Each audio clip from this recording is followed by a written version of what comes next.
జరుగుతున్నారో తండ్రి పరిస్థితులు వారందరినీ జ్ఞాపకం చేసుకున్న వారందరికీ సమాక్షంగా అందరినీ తీసుకున్నాయా ఈ రాత్రి కాలం మంది మేమందరం క్షేమంగా ఉన్నాము, ఇంకా సంతోషంగా ఆనందంగా మీ సన్నిధిలో గడుపుతున్నామని లేక అయా వారి లోకంలో జీవిస్తూ సాతాను బతకాల పట్టుబడి చుట్టుబడి అయా తండ్రి అక్రమంగా అన్యాయంగా కల్పింపబడి బాధింపబడుతుంది అందరికీ జ్ఞాపకం చేసుకున్నది వారందరూ గుర్తించండి దేవాన్ని తీసుకోండి దేవా. ఎంతమంది పిల్లలు నన్ను సర్జరీలో బాధపడుతుంటారు అయ్యా మాకు ఒక ఛాన్స్ వస్తే నేను బాగుపడుతామని అనుకుంటాం దేవా. వారిని జ్ఞాపకం చేస్తారు అదే ఏమిటి పడుతుంది దేవా. వాళ్ళందరికీ జ్ఞాపకం చేసుకో వాళ్ళందరూ గుర్తించమని ప్రార్థన చేస్తున్నామయ్యా. దేశం కోసం పోరాడుతున్న వీళ్ళందరికీ జ్ఞాపకం చేస్తున్నా అయా వీళ్ళందరూ అడవుల్లో నన్ను కుటుంబాలను వదిలిపెట్టి అయా పోరాడుతున్న వీళ్ళందరికీ జ్ఞాపకం చేస్తున్నారు. సమాజమని ప్రార్థన చేస్తున్నారు. ధైర్యం కలిగే బలం కలిగే అక్కడ ఉన్న పైన అధికారులు కూడా ధైర్యం గుర్తించమని ప్రార్థన చేస్తున్నాం. వెస్టర్న్ ప్రజలు జీవించండి, ఇస్రాయల్ ప్రజలు జీవించండి, నా కళ్ళ విషయము వేచమని ప్రార్థన చేస్తున్నాయా. ఎన్ని ప్రాంతాల చుట్టుపక్కల ప్రాంతాలలో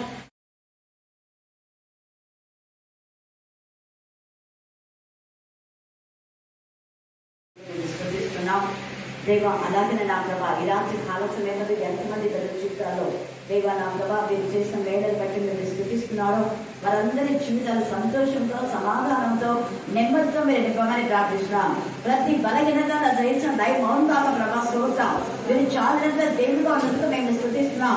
మీ ముఖకాంతి ప్రకాశింప చేయుడు కాక, మీ నెమ్మది కలుగు కాక దేవా, మీ సంతోష సమాధానంతో మీరు నింపుడు కాక, అంధకార శిక్షతో ఇస్తున్నాము దైవ మౌన్ కాక, ప్రతి విధమైన మానసిక వేదన మధ్యలో ఏస్తున్నాము దైవ మౌన్ కాక, ప్రతి దుఃఖ దినము సమాప్తం మౌన్ కాక, కన్నీటిలో ఈ జీవితం సమాప్తి చేసే దేవుడు మీరని మేము స్థుతిస్తున్నాం. దేవా మీరు స్థుతిలో పైన అంశంలో దేవుడు అని మేము స్థుతిస్తున్నాం. స్థుతి చేయడానికి ఇంపైన శ్వాస యాగమైనందుకు మేము స్థుతిస్తున్నాం.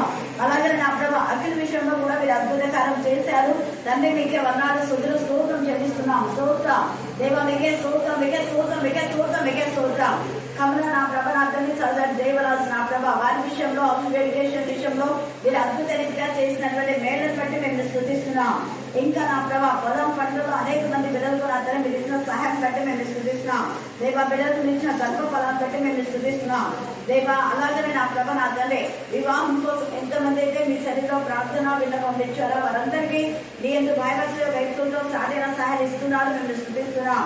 భవిష్యత్ కుమార్తె విషయంలో అద్భుత కార్యం చేసి వివాహం జరిగించారు. మీ చిత్తమైతే రాజు కూడా మీరు సాధన సహాయం ఇస్తున్నారు మేము స్థుతిస్తున్నాం. దేవా మీకే స్తోత్రం, మీకే స్తోత్రం, మీకే స్తోత్రం, మీకే స్తోత్రం, మీకే స్తోత్రం, మీకే స్తోత్రం, మీకే స్తోత్రం. నమ్మ దగ్గర దేవుల ప్రభా ఇంటర్ నా తండ్రి దేవా ఎవరైతే మధ్యలో చేస్తున్నారో వారందరూ సరైన ఎదురుగా ఈ ఇంటర్ చాలా ప్రాముఖ్యమని వారి జీవితాల్లో నా తండ్రి మీ నామం పేరుతో నా తండ్రి వారు ప్రార్థన చేసి మీ చిత్తానుసారంగా అడుగు వేయడానికి దేవ విద్యార్థులకు పేరెంట్స్ మంచి జ్ఞానం కలగొచ్చారు. ఎవరో చెప్పారని కాదు కానీ దేవ మీ చిత్తానుసారంగా వారి సబ్జెక్ట్ ఇంకా చేసుకుని వారి జీవితాలు స్ట్రెయిన్ కావడానికి మీకు ప్రదాయం చేయండి. దేవ వారి జీవితంలో స్థిరపరిచేది ఇంటరే నా ప్రభా కనికరించండి, ప్రదాయం చేయండి. ప్రైజ్ నాగేంద్ర పురుషులకు వారికి ఏం చేస్తున్నారంట? హాని చేసిన వారు. అది ఈరోజు మన ధ్యానాంశం మధ్యాహ్నం వేళ దుష్టులకు, దుర్మార్గులకు, భక్తిహీనులకు, దేవునికి విరోధులకు భయంకరమైన ఉగ్రత అని మనం చూసుకున్నాం. ఇక్కడ ఇప్పుడు ఏమంటున్నాడంటే దేవుడు నిర్దోషులకు వారికి ప్రాణహాని కలుగ చేసి తిరిగి కాబట్టి దేవుడు ఏం చేస్తాడంటే కనుక ఎవరెవరు పాడైతున్నారు? ఐగుప్తు దేశం పాడవులు, ఎదోము దేశం నిర్జనమైన ఎడారిగా. ఎడారి అన్న మాట అండర్లైన్ చేసుకోండి. ఎడారి అంటే ఇప్పుడు ఇక్కడ దేశాల గురించి మాట్లాడాలి. ఒకవేళ కుటుంబం ఎడారి అయిందంటే ఎలా అవుతుంది చెప్పాలి. దేశం గురించి ఇక్కడ రాస్తున్నాడు కదా. దేశము దేవునికి విరోధంగా చేస్తే ఆ దేశం అంతా కూడా ఎడారిగా అవుతుంది, నిర్జనంగా అవుతుంది. కుటుంబంలోని వ్యక్తులు దేవునికి విరోధంగా చేస్తే కుటుంబం ఏమైపోతుంది? ఎడారి. ఎడారి అంటే ఎవరిని అంటాము? భర్త లేని వాళ్ళు, కొడుకు లేని వాళ్ళు. ఎన్నిసార్లు అవునా? ఒప్పుకుంటారా మీరు? ఒప్పుకుంటారు కదా. అంటే దేవుని యందు భయభక్తి కలిగి ఉండి చనిపోయిన వాళ్ళు వేరే, కానీ అకాల మరణాలు అంటారు చూడండి. అంటే అనుకోని విధానంలో చనిపోతుంటారు. తెల్లున దిగుతుంది దేవుని యొక్క మరి ఉగ్రత దేవునికి భక్తిహీనులైన వారికి అని రాయబడింది. ఇదంతా మీరు చదువుకోండి. నేను 9 నుంచి చెప్పాలి కానీ అంతా చదవడానికి ఇక్కడ టైం లేదు. చెప్పడానికి కూడా టైం లేదు. అందుకనే క్లుప్త వివరణ. ఇక్కడ నిర్దోషులలో వారికి ఎవరైతే ప్రాణహాని చేస్తారో అలాంటి వాళ్ళను దేవుడు ఉగ్రతకు అప్పగిస్తాడు. దేవుడు న్యాయకర్త, ఆయన ప్రతీకారం చేయవాడు. అందుకనే పైన అంటున్నాడు కదా, ఆయన ఎంత ఇదిగా తన పిల్లలను ఎంత బాధపడినా ఓర్చుకొని ఒకనొక సమయంలో ఆయన ప్రతీకారం చేస్తాడు. తర్వాత ఆయన ప్రతీకారం ఎలా ఉంటుందంటే, తన బిడ్డలను బాధ పెట్టిన ఆ బిడ్డలకేమో క్షేమస్థితిని ఇస్తాడు. 17వ వచనం చదవండి. 17వ వచనం, అన్యునిక మీదట దానిలో సంచరించకుండా యెరూషలేము పరిశుద్ధ పట్టణంలో. అన్యులు వీళ్ళంతా అన్యులు అంటే దేవుని వ్యతిరేకులు. దేవుని సంతతి సర్ప సంతతి, ఎప్పుడు వైరమే ఉంటది. దేవుని సంతతికి ఏ సర్ప సంతతి అయితే హాని చేసిందో వాళ్ళకు శిక్ష. అయితే ఎవరైతే అపవాది ద్వారా బాధను అనుభవించారో వాళ్లకు దేవుడు ఏం చేస్తున్నాడు ఇక్కడ అంటే మేలు చేస్తున్నాడంట. వాళ్ళని పరిశుద్ధపరిచి, మీ దేవుడైన యెహోవాను నేనే, నాకు ప్రతిష్ఠితమగు సియోను పర్వతమందు నివసించుచున్నానని మీరు తెలుసుకుంటారు. నేను మీలో, సియోను అంటే దేవుడు కోరుకున్నటువంటి ప్రదేశం. ఈ సియోనును ఇష్టం వచ్చినట్టు మాట్లాడినారు. ఇర్మియా 30వ అధ్యాయం 17వ వచనంలో ప్రవచనం. ఇవన్నీ ఒకదానికొకటి అనుసంధానమై ఉంటాయి. రెఫరెన్స్ మనం చూస్తే అర్థమైపోతుంది. 30వ అధ్యాయం ఇర్మియా 17వ వచనం చదవండి. వారు అంటే ఎవరు? ఇదే వీళ్ళే, అన్ని దేశాలు, ఐగుప్తు కానివ్వండి, తూరు, సీదోను, ఫిలిస్తియా, ఈ అన్ని దేశాలన్నీ కూడా. అంటే అన్యులు అంటే దేవుని యందు భయము భక్తి లేక దేవుని యందు భయభక్తి గల బిడ్డలను బాధ పెట్టేటటువంటి వాళ్ళు ఏమంటున్నారు? ఎవరు లక్ష్య పెట్టని సియోనని నీకు పేరు పెట్టున్నాం. వెలివేయబడినది ఎవ్వరు లక్ష్య పెట్టండి అంటే ఎట్లా లక్ష్య పెట్టండి? ఎవరు అంటే కొంతమంది అంటున్నారు కదా, మా ఊరు పిల్లల కంటే మేము చేస్తాము, వాళ్ళేమో మా ఊరల్లా ఏమంటే ఏలూరు అంటే ఏడుగురులా ఏడుగురులా ఏం మాట్లాడుతున్నారో వాళ్ళకే తెలియదు. మా ఊరు అంటే వాళ్ళు ఉన్నారు 5 ఊరేమన్నా, మనల్ని అవివేకంగా మాట్లాడుతుంటారు. అందుకనే అలాంటి అవివేకంగా మాట్లాడే మాటలకు దేవుడు కూడా ఊరుకోడు. ఈ లోకమంతా సృష్టించింది ఎవరు? దేవుడు సృష్టించాడు. సంఘం, మా సంఘం అంటే వాళ్ళకి అట్లా దేవుని సంఘం. అందుకనే యేసయ్య నా తండ్రి మందిరంలో దొంగలుగా మీరు చేస్తున్నారు అని కొరడా తీసుకొని వాళ్ళని వినిపించినాం. అలాగనే అపొస్తలుల కార్యం మనం మిగతా రోజుల్లో ధ్యానం చేసుకుంటున్నాం. ఈ యొక్క అపొస్తలుల కార్యంలో మనం సోమవారం కానివ్వండి, శనివారము, గురువారము ఇలాగ ధ్యానం చేసుకున్నప్పుడు వరుస క్రమంలో అక్కడ కూడా 12వ అధ్యాయం అపొస్తలుల కార్యంలో చూస్తే మరి 5వ అధ్యాయం నుంచి కూడా పేతురుని కానివ్వండి, పౌలుని కానివ్వండి, వాళ్ళు వాక్యం చెప్పుకుందని బాగా కొట్టి చెరసాల్లో వేస్తారు. కానీ వాళ్ళ మళ్ళీ ఏం చేస్తారు? ఉదయాన్నే మందిరంలోనే మళ్ళీ ప్రధాన యాజకుడు మీకేం చెప్పాను? నేను వాక్యం చెప్పొద్దని చెప్పాను కదా ఇక్కడ. అవును చెప్పావు, కానీ నీ మాట కంటే మాకు ఎవరి మాట ఇష్టం? దేవుని మాట వినడం కంటే మీ మాట ఏం మాకు ముఖ్యం కాదు. నువ్వు ఈరోజు ప్రధాన యాజకుడు ఉంటావు, రేపే పోతావు. నీ బతుకంతా 2 ఏళ్ళ బతుకు, 3 ఏళ్ళ బతుకే. 2-3 ఏళ్ళ బతుకు ఇంతగా వెళ్ళని కదా. మేము చచ్చిపోయే వరకు అర్థశాస్త్రంగా ప్రభులు ప్రకటిస్తాం, మందిరాల్లో ప్రకటిస్తాం, ఇళ్లలో ప్రకటిస్తాం, తర్వాత నది తీరాన ప్రకటిస్తాం, చెట్ల కింద ప్రకటిస్తాం, కొండల్లో, చేరేల్లో, ఎక్కడైనా ఎడారిలో కూడా వాక్యం ప్రకటించాడు. ఎవరు? ఎడారిలో చూడండి, బ్యాప్టిజం అయితే డౌట్ ఉంది, కరెక్టే చెప్పండి. ఎడారిలో చూడండి, ఎడారిలో అక్కడ ప్రకటించినటువంటి బాప్తిసం నుంచి యోహాను మాట వాళ్ళు వెళ్ళలేదు కాబట్టి వాళ్ళ బతుకులు ఎడారైపోయినాయి. ఎడారంటే ఎవరు లేనికాడో సమాధి చేశారు. అవునా? వాళ్ళకి ఎవరైనా ఉండారా? ఎవరు ఉండాలి అంటే సమాధి చేయబడిన భక్తులు వాళ్ళ భక్తులు. విన్నవిని మాట్లాడినటువంటి హేరోదియా సత్యాలు. ఎడారిలో ఎవరికి ఆదరణ లేకుండా, తిండి కూడా సరిగా ఆశించకుండా ఎడారిలో చేసే పాప బ్రతుకు నుంచి వాళ్ళు మారాలి అని వాళ్ళ ముఖాన్నే మీరు చేసే తప్పు అన్నాడు. అన్నందుకు ఆయన చంపించాడు. అందుకని నేను దోషి అయిన యోహాను చంపించినాడు. వాళ్ళ బతుకుల పైన దేవుడు వాత వేశారు. చేసినటువంటి పాపానికి, ఆ పాపానికి కారకులైన వారు కూడా, అంటే పాపను సమర్థించే వాళ్ళు కూడా. అలాగే నేను ఛాన్సాలు చెప్పాను. హామాను కానివ్వండి, హామాను చేసిన ఒక్కని అవివేకపు పనికి భార్యలు, పిల్లలు, వాళ్ళ బంధువులు అప్పమలేదు. తర్వాత మనం కోరహు, అభిరాము, దాతాను, వాళ్ళ ముగ్గురికి చెడ్డ ఆలోచన వచ్చింది. ఆ చిన్న ఆలోచనతో 250 మంది ఏకీవంచి మనం అందరం పోదాం, మనమే ఇస్తాం బా అనుకుని వచ్చినాం చూసుకోండి.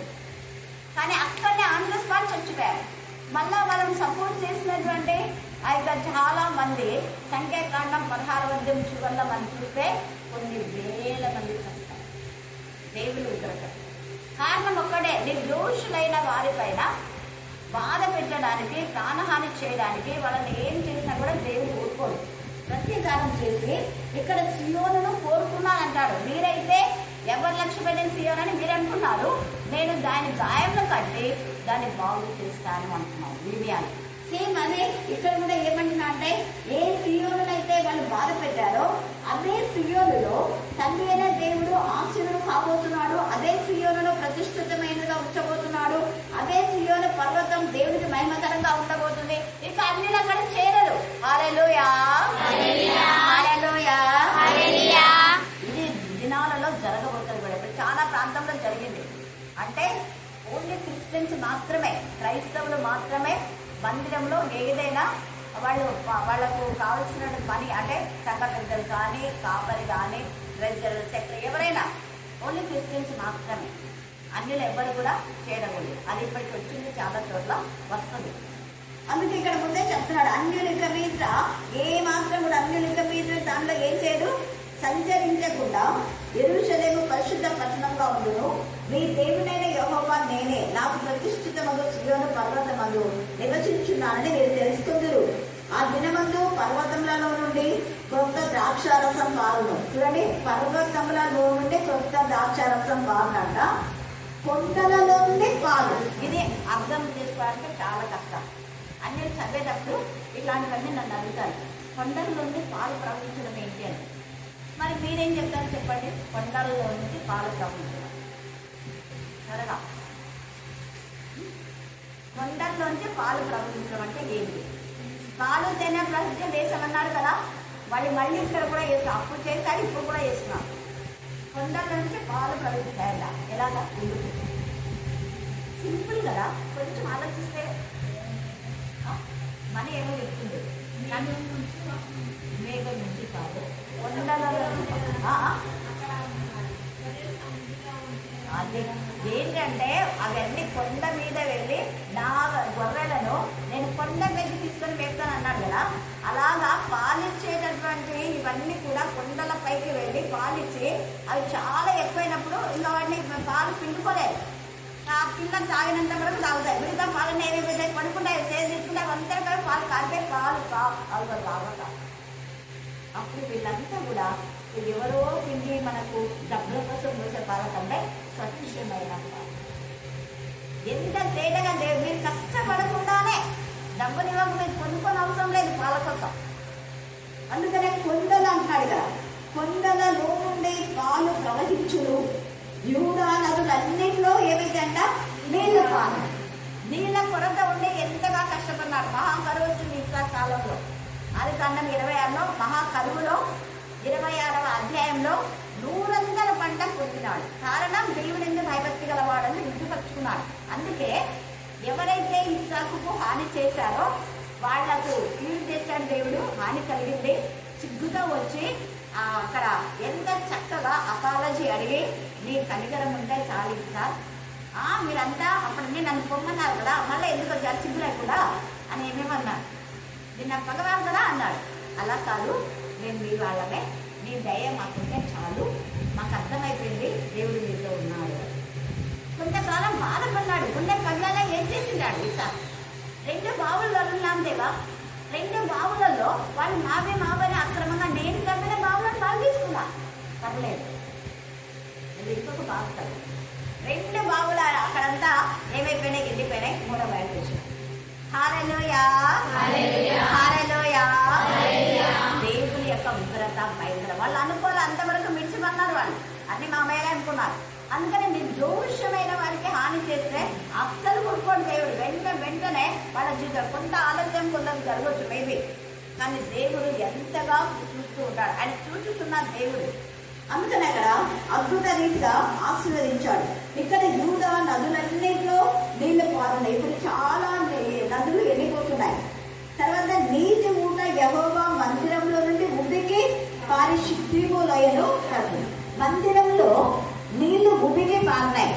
ఎక్కడ రెఫరెన్స్ ఎవరైనా చెప్తారా? లాంటి కరెక్టే. ఎక్కడ అని చెప్తున్నారు ఆ మాత్రం చెప్పినట్టు కూడా సంతోషాలు. క్లాస్ చూడండి ఎవరండి.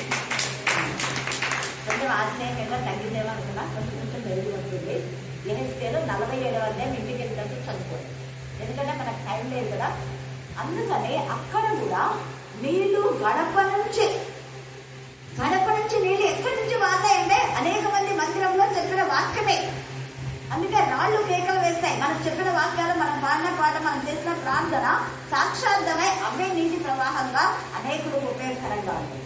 మనం చెప్పిన వాక్యే నీటి ప్రవాహం. ఇతరులకు చెప్పిన వాక్యే వారి ప్రాణం సేదతీర్చేదిగా ఉంటుంది. ఎందుకు అంటే ఆత్మ జలముల పైన అల్లలాడుచున్నది. దేవుడి ఆత్మ జలముల పైన అల్లలాడుచున్నది. దేవుడు ఆత్మ ఉన్నాడు. ఆత్మ ఉన్న దేవుడి వాక్యమే ఉన్నాడు. దేవుడి ప్రేమయే ఉన్నాడు. ఒకదానికి ఒకటి దీనికి ఎలా ఉంది చూడండి. అక్కడ నీళ్లు ప్రవహిస్తున్నాయి. ఆ నీళ్లు సముద్రంలో కలుస్తాయి. సముద్రం నీరు, ఉప్పు నీరు ఏమైపోతుంది? ఇది కలిస్తే మంచి నీరు అయిపోతుందని చేయకండి. నది నీరు సముద్రం నీళ్ళలో కలిస్తే మంచి నీరు అనేవాళ్ళు చేతులెట్టారు. అంతేనా? ముగ్గురేనా? అంటే మంచి నీళ్ళు కలిస్తే సముద్రం నీళ్ళతో ఉప్పు అవుతాయి. సైన్స్ చెప్పేది అదే. అవునా? వేసాను కదా. కానీ కాదు, ఇది సైన్స్ కాదు, దేవుని వాక్యం. చదవండి యెహెజ్కేలు. అది ఎక్కడ చెప్తాం, ఎందుకంటే చాలా మంది మీరు విన్నారు, వినని వాళ్ళకు. యెహెజ్కేలు 47వ అధ్యాయం మరి 8-9 వచనాలే ఉంటుంది. ఆ నది నీరు సముద్రంలో పడగా సముద్రం నీళ్ళు మంచి నీళ్ళు అక్కడ ఉంటుంది. వచ్చినా చెప్పాలమ్మా 8. కరెక్ట్. అప్పుడు ఆయన నాతో ఇట్లా, నేను ఈ నీళ్లు భూమికి, ఇక్కడ కూడా నీళ్లు భూమికి అంటున్నాడు. భూమికి తూర్పుగా ఉన్న ప్రదేశంలోకి పారి అరాబాలోనికి దిగి సముద్రంలో పడును. అదొక్కటి అనలైజ్ చేసుకోండి. సముద్రపు నీళ్ళు ఏమైపోతున్నాయి? మంచి. సైన్స్ తెలిసే వాళ్ళందరికీ ఇచ్చి చెప్పండి. సిగ్గుపడ్డారు ఈ క్వశ్చన్ వాళ్ళ ఆన్సర్ చెప్పలేదు. ఇది దేవుని యొక్క కార్యం. ఇది నదుల నీళ్లు ఉప్పు సముద్రం అంటే ఉప్పే ఉన్నాయి. కానీ ఇక్కడ అన్నారు కాదు, ఇక్కడ రివర్స్. ఇక్కడ దాంట్లో విల్లర్ మీనింగ్ ఏంటంటే మనం చెప్పిన వాక్యం అవతల వ్యక్తిలో ఉన్న పాపం పోయి వాడు మంచివాడు అన్నారు. అంటే సముద్రం నీళ్లు పాపం అది ఉప్పు కానీ మంచిది. అయితే కొన్ని ఉన్నాయి. నేను అప్పుడు అంతవరకు బాగా సంతోషపడ్డా. ప్రభు అయితే అందరికి మారుతారు కదా, అందరికి రాత్రి చెప్తారు. అదమ్మా రాదు. కొంతమంది ఉన్నారు వాళ్ళు ఏదైతే వినపాలి. వాళ్ళు ఊబి లేదు, బురద లేదు, అవి ఎప్పటికీ బాగా కావాల. నువ్వు ఎంతైనా ప్రార్థన చేయి. అందుకే ఇరిమియా అక్కడ అంటాడు కదా, వాళ్ళ కోసం నువ్వు ప్రార్థన చెయ్యొద్దు. చేసినా నేను విన్నాను. 7వ అధ్యాయంలో 27వ అధ్యాయం మీరు తరగతి చదవండి. వాళ్ళ కోసం ప్రార్థన చెయ్యొద్దు, చేసినా నేను విన్నాను. ఈరోజు అందరూ పంపిస్తున్నారు వాట్సాప్ లో. అడిగింది కదా కొన్ని మధ్యాహ్నము అవన్నీ పంపించు. హల్లెలూయా, హల్లెలూయా. ఎంత తేటగా మాట్లాడుతున్నారు వాళ్ళు. ఎంత చెప్పు నువ్వు, ఎంత గర్జించు, ఎంత హెచ్చరిక. వాళ్ళు బాగుపడాలని, వాళ్ళు నరకంలో పోకూడదని వాళ్ళు ఎన్నిసార్లు చెప్పినా నువ్వు చెప్పినంత ఇంకా నిన్నే బాధ పెట్టారు కానీ వాళ్ళు బాగుపడరు. నిన్ను బాధ పెట్టేందుకు వాళ్ళు నేను ఇంకా బాధపడతా, ఇంకా ఇంకా ఇంకా ఉగ్రత. ఇది క్లారిటీ కాదు. ఇది అధ్యాయం మనకు చెప్పాడు యోగే. ఒకవేళ దేవుని భయభక్తి గల బిడ్డలకు బాధ కలిగింది అనుకున్నాం, నీ పంట నష్టమైంది అనుకున్నాం, దానికి తగిన విధానంలో రెట్టిప్పిస్తాడు దేవుడు. దొంగలి పురుగులు తిరివేసిన పంటను మళ్ళా ఇస్తాడు. నీకు ఎక్కడ వాక్యం ఒక్కరోజు చెప్పలేదంటే 100 రోజులు వాక్యం చెప్పే కృపను దేవుడు ఇస్తాడు. ఇదే 3వ అధ్యాయం 2వ అధ్యాయం మీరు చదువుకోండి. దొంగలి పురుగులు తిరివేసిన పంటను మరలా దేవుడు మీకు ఇస్తాడు. దేవుని పిల్లలకు ఇక్కడ పాలు వాళ్ళ తిరగక ముందే, వాళ్ళ డబ్బులు తీర్చి కొనకుండానే ఉచితంగా. అలాగనే సముద్రం నీళ్ళని మంచి నీళ్ళు అవుతున్నాయి. ఆ మంచి నీళ్ళ ద్వారా చెట్లు ఎదుగుతున్నాయి. చుట్టుపక్కల ఎక్కడెక్కడైతే ఈ నది నీరు పారుతుందో అక్కడ ఎంతల్లో కూడా మంచి చెట్లు వాళ్ళు ఎంతగానో అవి వృక్ష రాజ్యంలో పెరుగుతున్నాయి. హల్లెలూయా, హల్లెలూయా, హల్లెలూయా, హల్లెలూయా. కాబట్టి రాత్రి కాల సమయం నుండి ఒక మంచి నీరుగా ఉన్నావా? నీవు మంచి రీతిగా ఉండే అనేకులకు వాక్యం ప్రకటించి మంచి వారిగా చేయి. వాళ్ళు మంచి వారు కాకపోతే దేవుడికి అప్పగించు, వాళ్ళు బతుకులు అంతే. కానీ ఇక్కడైతే దేవుడు చూడండి ఎంత చక్కగా నదులన్నింటిలో నీరు పారును, నీటి కూడా యెహోవా మందిరంలో ఉనికి పారి చిట్టిమూలైన కలుపును. ఐగుప్తీయులను ఎదోమీయులను యూదా వారి మీద బలాత్కారం చేశారు. ఇక్కడ పేతురును పౌలును సిలువలో బలాత్కారం చేసి వాళ్ళు తీసుకుపోయి చెరసాల్లో వేశారు. రాత్రంతా వాళ్ళు ఉన్నారు, ఉదయం నుంచి మన దేవాలయంలో వాక్యం చెప్తున్నాం. చెరసాల్లో వేసిన వాళ్ళని తీసుకురాకపోండి అన్నారు. ఎక్కడున్నారు వాళ్ళు? పోయి దేవుడి మంత్రంలో వాక్యం చెప్తున్నారా? నేను చెప్పొద్దని వాళ్ళు ఖచ్చితంగా చెప్పండి, బాగా కొట్టాను కదా, ఆ దెబ్బలన్నీ ఇంకా బాధపడుకుంటున్నాలే, వాళ్ళు ఏం బాధపడ్డా బాగా హాయిగా వెళ్ళి మంత్రంలో వాక్యం చెప్తున్నారు. ఎంత వీడిగా వచ్చిందో ప్రధాన యాజకుడు, ఏంటి నేను దేవుడి మంత్రంలో వాక్యం చెప్తున్నా, నేను చెప్పాను కదా వద్దని. మీరు చెప్పారు, కానీ మీ మాట వినడం ముఖ్యమా, దేవుడి మాట వినడం ముఖ్యమా? హల్లెలూయా. ఎట్లా వచ్చారంటే దూత తీసుకొని వచ్చింది, దేవుడి దూత సిద్ధమైన యాజకులైన వాళ్ళకు దూత కనపడ, కానీ వీళ్ళకి దూతకు సహాయం చేస్తుంది. కనపడమే కాదు, దేవుని పిల్లలకు దూతకు సహాయం చేస్తారు. దేవుని వాక్యం ప్రకటించకుండా ఆప్తే ఆగేది కాదు, ప్రవాహం అది ఆగిపోలేదు. ఇలాంటి కాలశక్తులు ఎన్ని ఆటంకములు వచ్చినా మనం ఆగిపోకుండా సాగిపోయే విధంగా మనం ఉండాలి. అప్పుడు దేవుడు ఏం చేస్తాడంటే మన విరోధులకు ఏం చేశాడు, ఎదోము దేశం నిర్జనమవుతుంది, ఎడారిగా ఉంటది. ఇలాగూ నేను ఇంతకు ముందు ప్రతీకారము చేయని ప్రాణ దోషం ఉందనే ప్రతీకారం చేయదు, ఇంత ముందు చేయలేదని వెల్లడిస్తున్నారేమో, ఇప్పుడు చేస్తాం. ఇంతవరకు మీకు ఏం ఉగ్రత రాలేదని వెల్లడిస్తున్నారేమో, ఎప్పుడు వస్తుంది? ఎంత తేలిగా మాట్లాడుతున్నారు. ఇరాన్ చేసే ప్రతిదానికి దేవుడు చేస్తాడు. చేసి అక్కడ చాలా మంది క్రైస్తవులు తయారవుతారు ఇరాన్లో. అందుకే అక్కడ యెహోషాపాతు లోయ ఎక్కడుంది అంటే ఇరాన్లోనే ఉంది. ఇక్కడ చెప్పారు, అందుకే నేను అన్ని చెప్పడం కష్టం అని చెప్పాను కదా. ఇక్కడనే యెహోషాపాతు లోయలో ఆయన ఆసీనుడు అవ్వబోతున్నాడు అన్న విషయము ఇక్కడనే ఉంది. మీరు తర్వాత 3వ అధ్యాయం మీరు చదువుకోండి. ఎంత తేటగా పరిశుద్ధ ఆత్మదేవుడు ఈ రాత్రి మనతో మాట్లాడుతున్నాడు.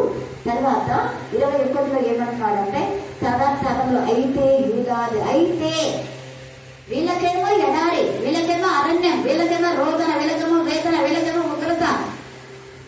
కానీ దేవుని పిల్లలకంట ఏం చేస్తున్నాడు, యూదా దేశంలో నివాసం నిత్యము ఉందురు, తరములకు యెరూషలేము నివాసంగా ఉంటుంది. ఇది రాబోయేటటువంటి పరమ యెరూషలేము గురించి రాబోతుంది నిత్యము తరతరం. ఎందుకంటే ఈ ఆకాశము భూమి ఆకాశం లయమైపోతాయి, కానీ నీతి సూర్యుడు ఉదయించినట్టే. ఇక్కడ ఇంటర్మీడియట్ తో ఏం మాట్లాడుతున్నాడు అంటే కొత్త భూమి కొత్త ఆకాశం చేసి అప్పుడు నిరంతరం ఉంటారు వాళ్ళు, తరాలు, కొన్ని తరాలు. యెరూషలేము నివాసంగా ఉండును, యెహోవా సీయోనులో నివాసిగా నివసించు. అప్పుడు ఆయన నివాసం ఎప్పుడు మనతో కూడా ఉంటాడు. ఈ ప్రకటన 21లో చదివితే ఆయన మనతో, మనం ఆయనతో ఉంటాం. తర్వాత సామెతలు 17వ అధ్యాయం 13వ వచనం చదవండి. సామెతలు 17:13. నేనుకు ప్రతిగా కీడు చేయవాని ఇంట నుండి కీడు తొలగిపోదు. తర్వాత 15 చదవండి. 15 దుష్టుల నిర్దోషులని తీర్పు తీర్చువాడు, నీతిమంతుని దోషులని తీర్పు తీర్చువాడు యెహోవాకు ధేయులనే నరకంలో పడతారని అక్కడ ఉంటాం. మధ్యాహ్నం నేను ఇందులో అదే మాట్లాడి విన్నారా? మీరంతా కొంతమంది సంవత్సరాలు బాగుంటుందా? ఇది కండక్ట్ చేసుకోండి. అంటే మంచి వాళ్ళని మంచి వాళ్ళే అనాలి, చెడ్డ వాళ్ళను మంచి వాళ్ళని వాళ్ళతో సహవాసం చేస్తే నువ్వు చెడ్డదాడివి, చెడ్డవాడవు. గుర్తుపెట్టుకోండి, మంచి వాళ్ళని మంచి వాళ్ళతో సహవాసం చేస్తే నువ్వు కూడా మంచి లేదు. అందుకే 6 నెలలు వాళ్ళతో సహవాసం చేస్తే వాడు ఎలాంటి వాడు, వీళ్ళు అలాంటి వాళ్ళు అయిపోతారు. ఇక్కడ తేగగా మాట్లాడుతున్నా. తప్పు చేసే వాడిని తప్పు అని నువ్వు ఖండించాలే కానీ తప్పు చేసిన వారితో సహవాసం చేయకూడదు. దోషులను నిర్దోషులన్నా తప్పే, నిర్దోషులను దోషులన్నా కూడా తప్పే, రెండు తప్పే. కానీ మనం ఏం చేయాలి? దేవుని పిల్లలము యథార్థంగా మాట, వీళ్ళు నిర్దోషులనే నిర్దోషులు, వీళ్ళు దోషులు, వీళ్ళకి తప్పు, వాడు తప్పు చేసిన వాళ్ళు తప్పేనా? దేవుని పిల్లలు అలాగే చెప్తారు. అలాగే జాయి చేయని గురించి మాట్లాడింది ఎంత చక్కగా టీవీలో. దేవుని పిల్లలు యథార్థంగా ఉండాలి అని అనేది. నా మందిరంలో తప్పు చేస్తే అస్సలు నేను టాలరేట్ చేయాలి. ఒకనే లేట్ నిలబెట్టి మాట్లాడతానండి. అయితే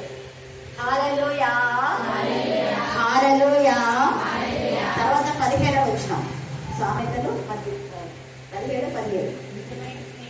నిజమైన స్నేహితుడు విడవక ప్రేమించును. దుర్దశలో అట్టివాడు సహోదరుడుగా అంటే సొంత వాడుగా ఉంటాడు. సగం సగం ఉండి దేవుని అంటే ఇక్కడ అర్థం 2 అర్థంలో ఉన్నాయి. దుర్దశలో దేవుని విడవద్దు, దేవుని పిల్లలు విడవద్దు. నీకు ఎలాంటి దశ ఉన్నా అంటే చెప్తున్నాడు. బాగున్నప్పుడేమో దేవుడిని కర్మాకులం వస్తారు, బాగలేనప్పుడు రాజు చెప్పి మన ఎంత చక్కగా చిన్నోడు బాగా వివరించినాడు. మంచిగా ఉన్నప్పుడు దేవుడు అని అంటారు. కష్టంలో కూడా దేవుని స్తుతించాలి, మహిమపరచాలి, గణపరచాలి. కాబట్టి ఇలాంటి కాల సమయమందు దేవుని పరిరక్షగా ఉన్నాడు. ఒకవేళ నువ్వు నిర్దోషివై బాధను అనుభవిస్తే బాధపడదు. ఎప్పటికైనా దేవుడు నీ పక్షంగా ఉంటాడు, నీకు సహాయం చేస్తాడు. నేను ఈ వాక్యం చెప్తానని వాళ్ళకి ఏం తెలియదు. నిజమయ్యేవాళ్ళని బాబా 2 పాటలు అవే. ఆత్మ ఎలాగో దయచేసి చూడండి. దేవుడు మన పక్షంగా ప్రతీకారం చేసే దేవుడు ఆయన అంటే అదే 35వ అధ్యాయము కీర్తన 5:8 వచ్చిన 5వ వచనం 8వ వచనం. అంతే, ఎవరిని దుష్టులను దూతలే పాటలు ఉంటారు. 8వ వచనం. వానికి తెలియకుండా చేయడం వాడిని ఎత్తి మీదకి వస్తారు. వాడు తవరకుండా వాడే పడతాడు. ఎప్పుడు గుర్తుపెట్టుకోండి. నిన్ను బాధ పెట్టినా వారి నుంచి నువ్వేం బాధపడద్దు. దేవుడు తప్పలేదు, దేవుడు చూస్తుందా. తర్వాత ఇంకా చాలా చాలా ఉన్నాయి మనకు రెఫరెన్స్లో. ఇప్పుడు టైం లేదు. మరి హగ్గయి 4-7 దాకా మనం చదివితే, హోషేయ కూడా హోషేయ 14:4-7 దాకా చదివితే చెట్టుకు మంచి ఉన్నాడు దేవుడు అనుకుంటాడంట. తర్వాత జెఫన్యా 3వ అధ్యాయం 15-21 దాకా చదివితే శక్తివంతుడైన దేవుడు మీ మధ్య ఉన్నాడు, నువ్వు ఎందుకు భయపడతావు, దేవుడు నీ పక్షంగా రాస్తున్నాడు. ఆయన నీలో ఆనందిస్తాడు, నువ్వు కూడా ఆయన ఆనందిస్తావు. ఈ విధానంలో మన జీవితాలు ముందుకు సాగిపోతుందాక ఆమేన్ ఆమేన్ ఆమేన్. చివరి